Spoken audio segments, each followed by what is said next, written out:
Welcome to the Woman's Hustle, Thrills and Spills of Entrepreneurship. I'm Keisha, aka Coach K, the founder and CEO of Upgraded Mindsets, and this podcast will bring you real, raw, and necessary conversations when it comes to the unique journey of womanhood, launching, and building a business. Expect mind-shifting, motivational insight, valuable lessons, and so much more. So whether you're just starting or scaling up, the Woman's Hustle will prove to be a great inspiration as you navigate the roller coaster ride of learning what it takes to start and scale your business. Tune in and let's get to hustling. Woman's Hustle, Thrills and Spills of Entrepreneurship. It is your girl, Coach K, and thank you so much for tuning in. But before I get started, y'all know the drill. If you have not already, make sure you are subscribed to the Upgraded Mindsets media channel where you are watching the Woman's Hustle. If you are listening on your favorite podcast streaming platform, then make sure you favorite the podcast so it stay in rotation, okay? I appreciate y'all so much for the support, and we're going to go ahead and get rolling. So if you are watching on YouTube, then you see I'm not here by myself, so I'm going to allow my guest the honors of introducing herself. Hello, hello, hello. Hey, Coach K, how are you? I am good. How are you? I'm good. I'm good. Good. I'm happy so to glad be you're here. here. Thank you for good. Right on sync there. I love it. Thank you for being here. Please let the listeners know who you are and what you do, baby. Yeah, so my name is LaVista Jones. So think La Vista like the movie Hasta La Vista, baby. Yeah. I love it. And Love I have experience saying that over and over and over and over again. And so what do I do? So I own an agency called 31 Marketplace that was named in honor of like the Proverbs 31 woman that is familiar from the Bible. And, you know, when you look at her as a kind of example, she did a lot of stuff, right? Like I kind of refer to her as like the OG boss. But one of the things that I think that we as women, especially when we're trying to that comparison and kind of, you know, holding ourselves accountable to like, hey, here's these expectations, is that there's a verse in that passage where it talks about her preparing food for her maidservants. And a lot of us, I think, don't catch that because it was very clear that she did a lot of amazing things. She didn't do those things by herself. And so that's where the agency comes in, partnering with other visionaries to help them get things done. To help them amplify their impact in the marketplace without sacrificing themselves to do it.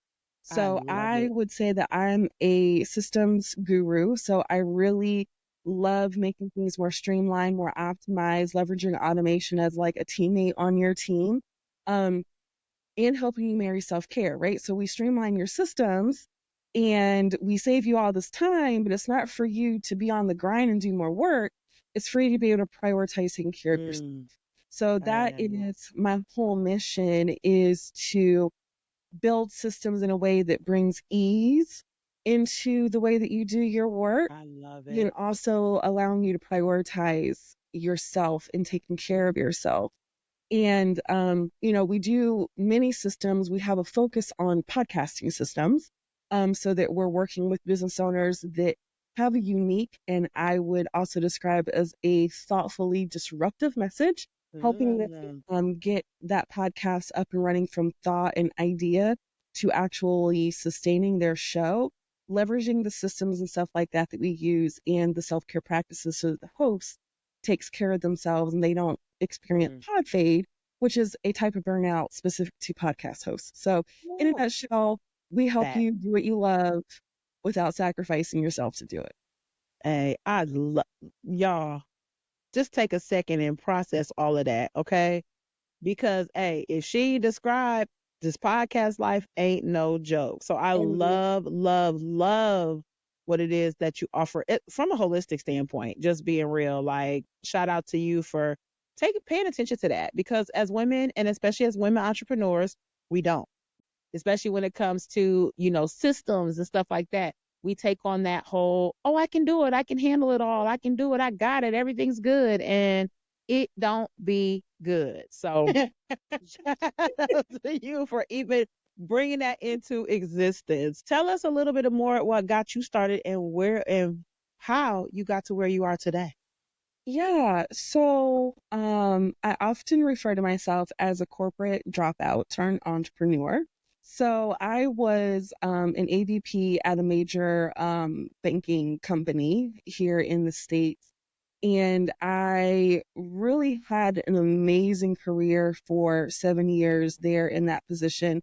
That position in and of itself was actually created for me. And I became an AVP before I was even 30 years old because of the business acumen and the skill set that I brought to the table.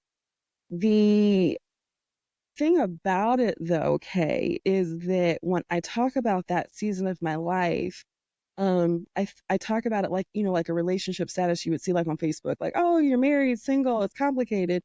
It was complicated Hmm. because I loved the work that I did. Again, it was a job created Right. for me. It didn't exist until I got Oh, there. wow. Um, so I loved it. I loved every aspect of it.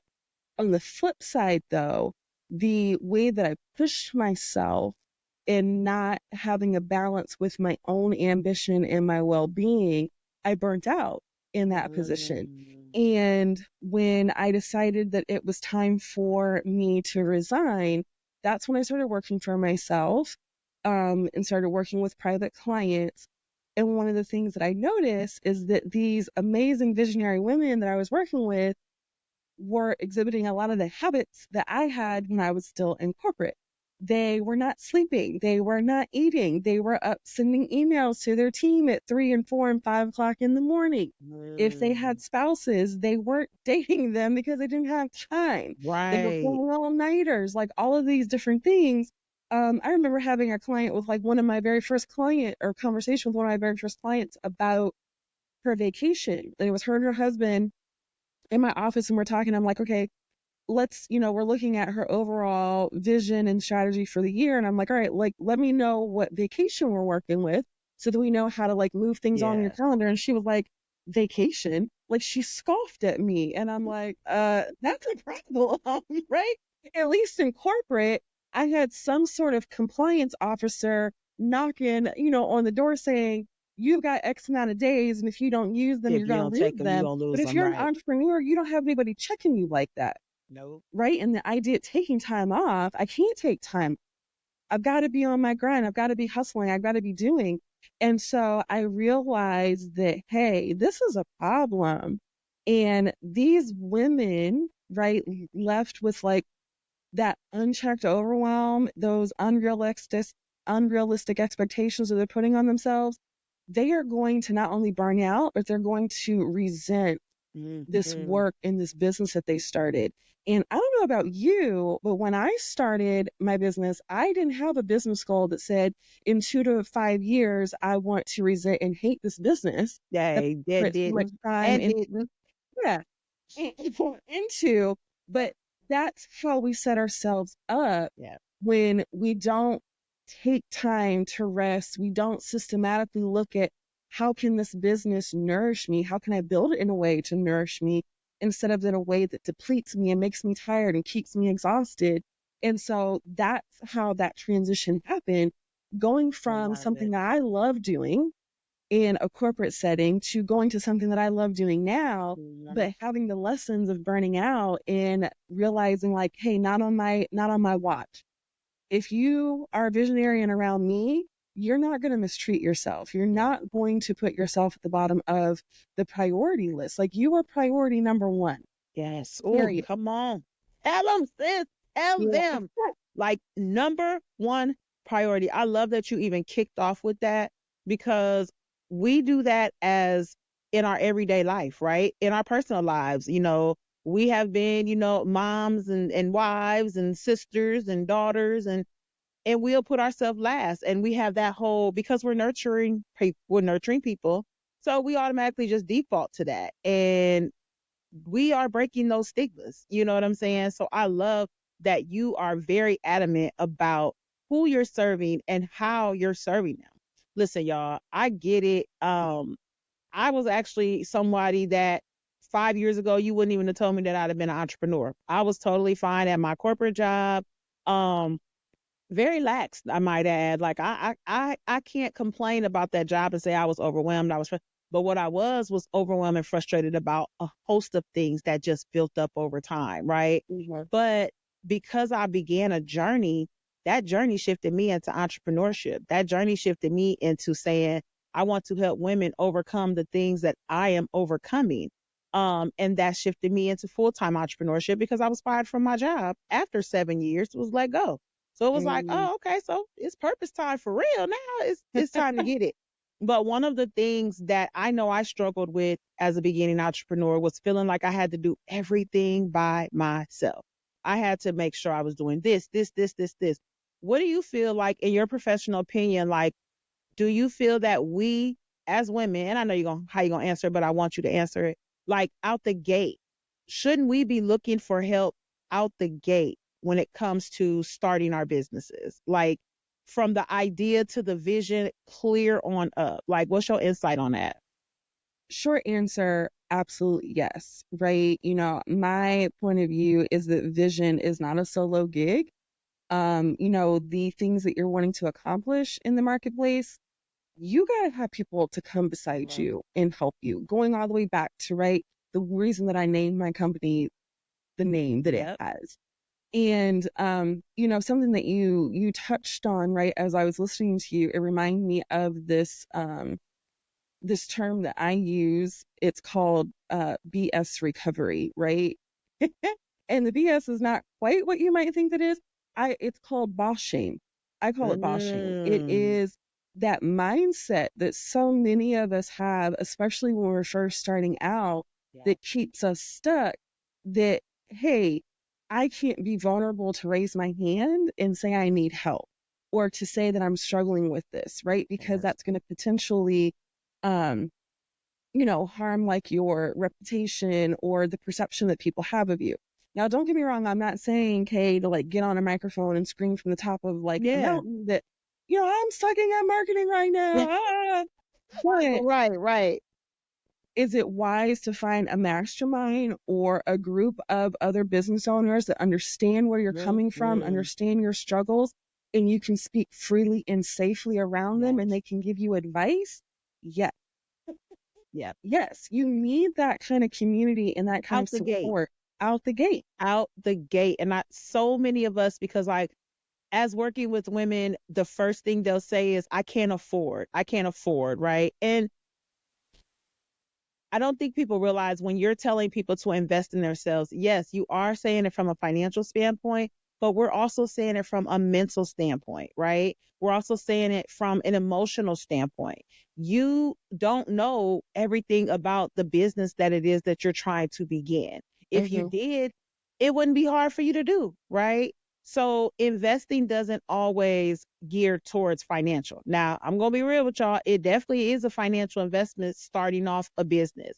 I seen a quote on social media the other day, and it was just basically listing like all of these free resources, right? And it Hmm. was at the end, it was like, start the business.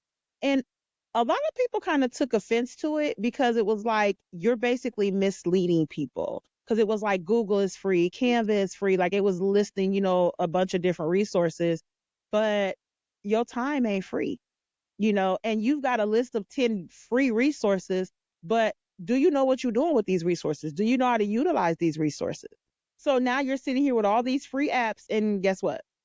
You're not doing nothing. So even though these resources are free, it's still important for you to decide on where your strengths are, where your weaknesses are. I recommend anybody that is starting a business or even thinking about a business, do a SWOT analysis within yourself and then take it to somebody else. Hmm. And I encourage other entrepreneurs.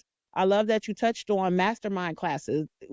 As I started off, hey, I'll tell you, I signed up for a gang of these free courses, these free masterminds, these free webinars, signed up for a lot of them. And I took the value from whatever it was. If I didn't get any value of it, I can't get mad. It was free.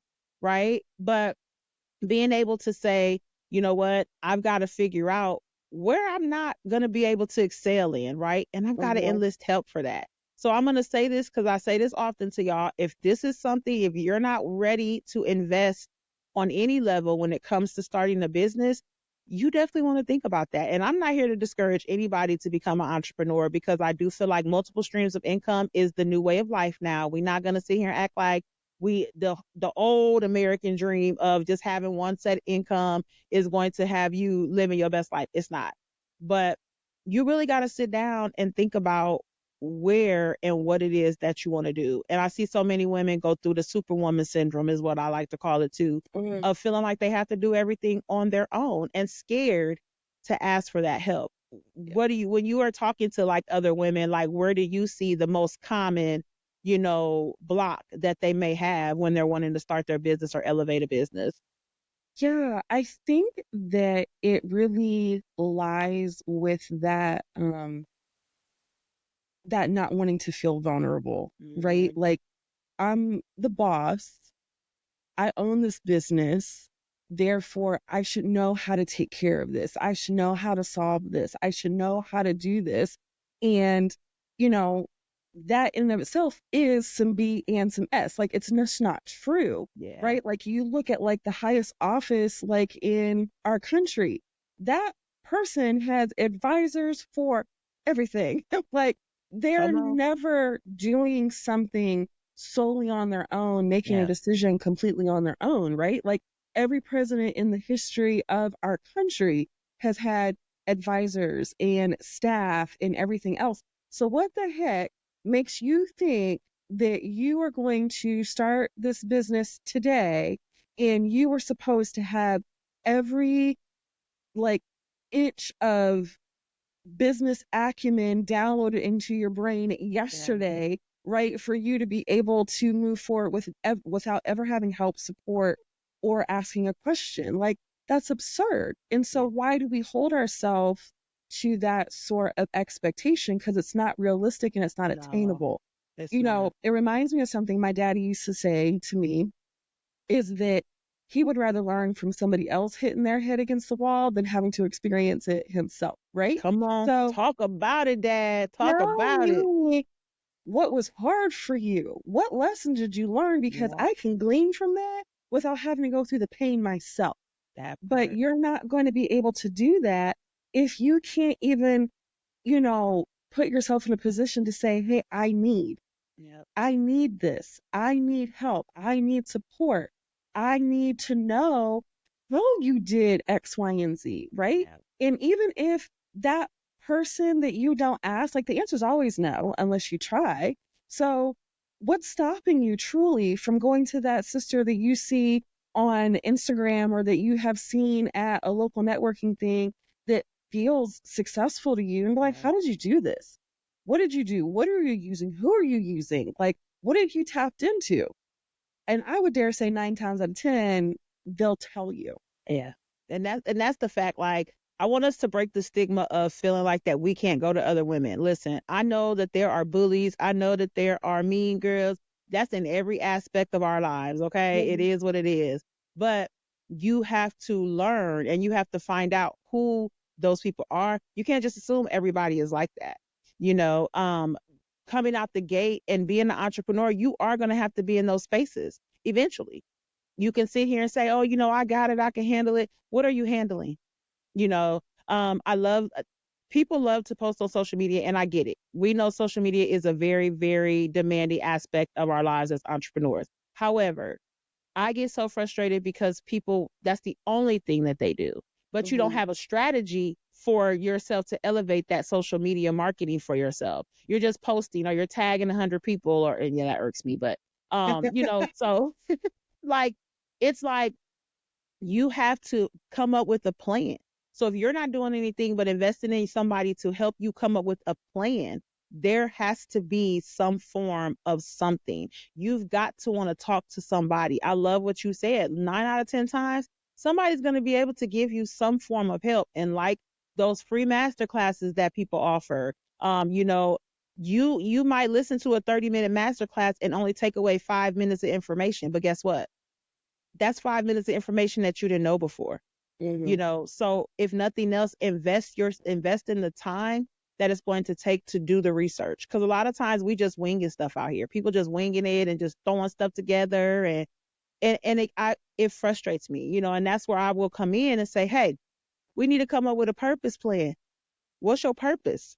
you know working with women to establish their entrepreneurial purpose, because a lot of times women, anybody can start a business, but do you have the mindset to grow the business? And the mindset meaning I'm got to be vulnerable and ask for help and support.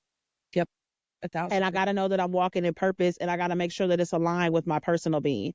Because if it's not aligned, it's you setting yourself up for failure too, and you're going to struggle, and that burnout's going to happen, that stress, that frustration, all of that's going to come into play, So I love the conversation, sis. I would love for you to share a thrill of yourself, as you've been on this journey. You have definitely made your mark and established yourself here as the expert. So what is one of the biggest thrills that you've had along the way? One of my biggest thrills was the publishing of my first solo book. I've had the opportunity to be part of some anthologies over the course of my career, which is great, right? Right. Like, I mean, I'm still a published author. Like, my Right. work is out there that people can read. But it's a group project, right? It's Yeah. not completely like my point of view, my theories, how I am advising people to implement X, Y, and Z, but this book was. And it really was an outpouring of the years of experience that I have had in this particular area, sharing tips and really wanting to challenge the readers that read the book that there is a different way that you can engage with your work.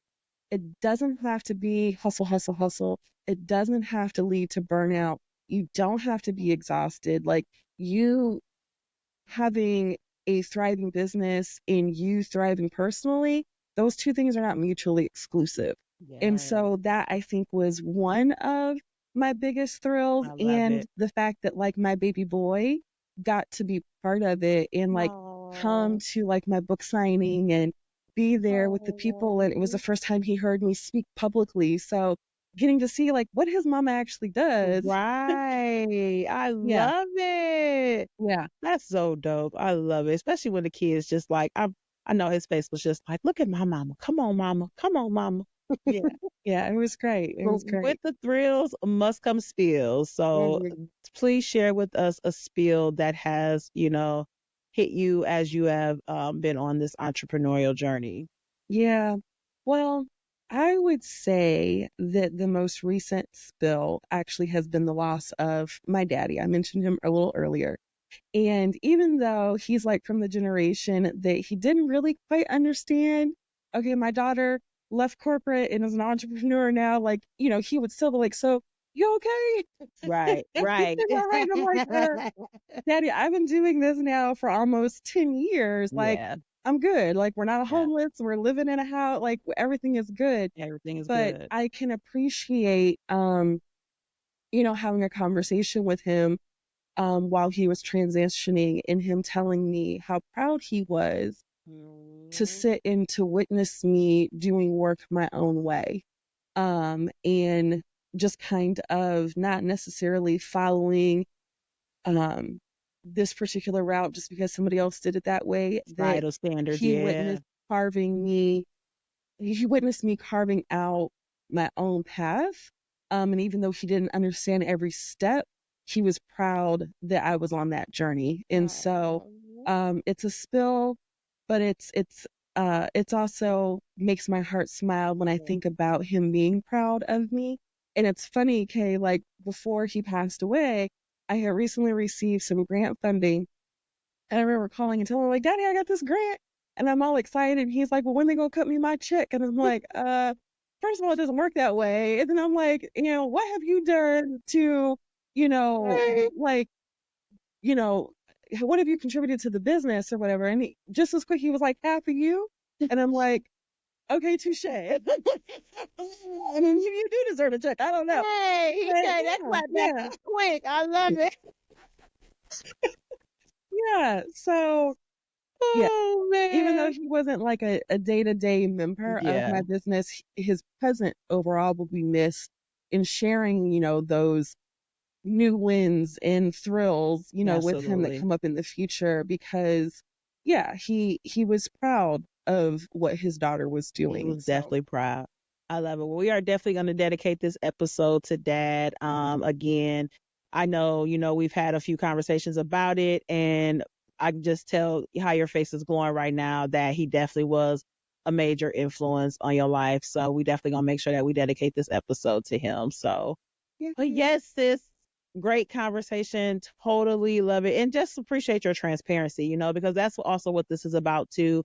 I feel sometimes as women, we don't always talk about, kind of the downer things, right? We see on social media where we see all of these great things that people are doing, and I'm all for it, but I also want the real, raw, and uncut. And because I Yes. do that myself with clients within my business, I had to make sure that the podcast did the same thing. So it's just aligned totally with that. So just closing out here, what would be some things or maybe some tips, quick strategies or anything simple that you could offer the listeners, for those that may be thinking about starting the entrepreneur journey, those Mhm. that are on it and might be a little stuck, or those that are looking to kind of, do some refreshing? What would you recommend? First and foremost, I would say raise your hand when you need to, right? Get out of your own way and get the support, the resources, the help that you need in order to move forward. Because without doing so, you're going to stay stuck Yep. where you are. Because if you could have done it, you would have done it already, right? So raise your hand and get the help. The second thing I would advise is um, tap into your love languages and how you can incorporate those things into the way that you work. It's definitely one Nice. of the foundational pieces of the consulting that I do with business owners, and it really transforms a lot of things for them because they've never thought of having a business speak their love language or even being fluent in their own love language. And so that's a game changer as well. I love it. I love it. And you is so right about that. All right. Listen, y'all. What's coming up next for you, sis? What you got upcoming? Yeah, well, I actually have a group coaching program that is kicking off, that ends with an amazing retreat in October. And I'm also in process of writing book number 7. So don't have a launch date in mind just yet. Hey, that's all It's a little right. different than anything else I've ever written, so I'm a little scared, but Aw. it'll be out there, and I think it'll be good. I love it. I love it. Super exciting. You heard her say she a little scared, but guess what? She's doing it anyway, people. And that's what entrepreneur life is all about. You're Mhm. not going to always be 100% sure about these things, but that is why it's important for you to, one, make sure that your personal alignment is, ready to go, but also that you have the support that you need. I say it all day. I say it all day. People, we want our family and friends to be that for us, but they are biased. And if they don't have the entrepreneurial mindset, if they have not done these things themselves, do not, let me say it again, do not go to these people for the advice that you want when it comes to growing your business. It is super important to get support, whether it's a one-time support, whether it's a, ongoing coach. You have to make that decision. All right. Listen, let them know where they can find you at on social media, baby. Yeah, so I am on Facebook, Instagram, and LinkedIn as Lavista Jones, LavistaJones. And you can also find me at lavistajones.com.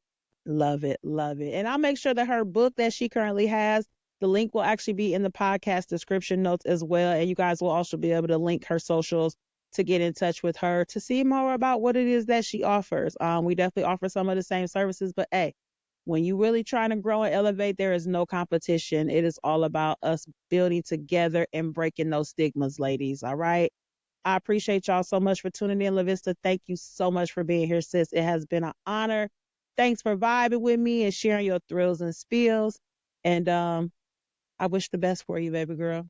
Thank you for having me. Oh, absolutely. All right, y'all. I'm out of here. Y'all know before I go, make sure you have subscribed. Make sure you're favoring the podcast. And make sure you're following me on social media at Coach K Transforms on all platforms. All right. I appreciate y'all for tuning in. Stay empowered, baby.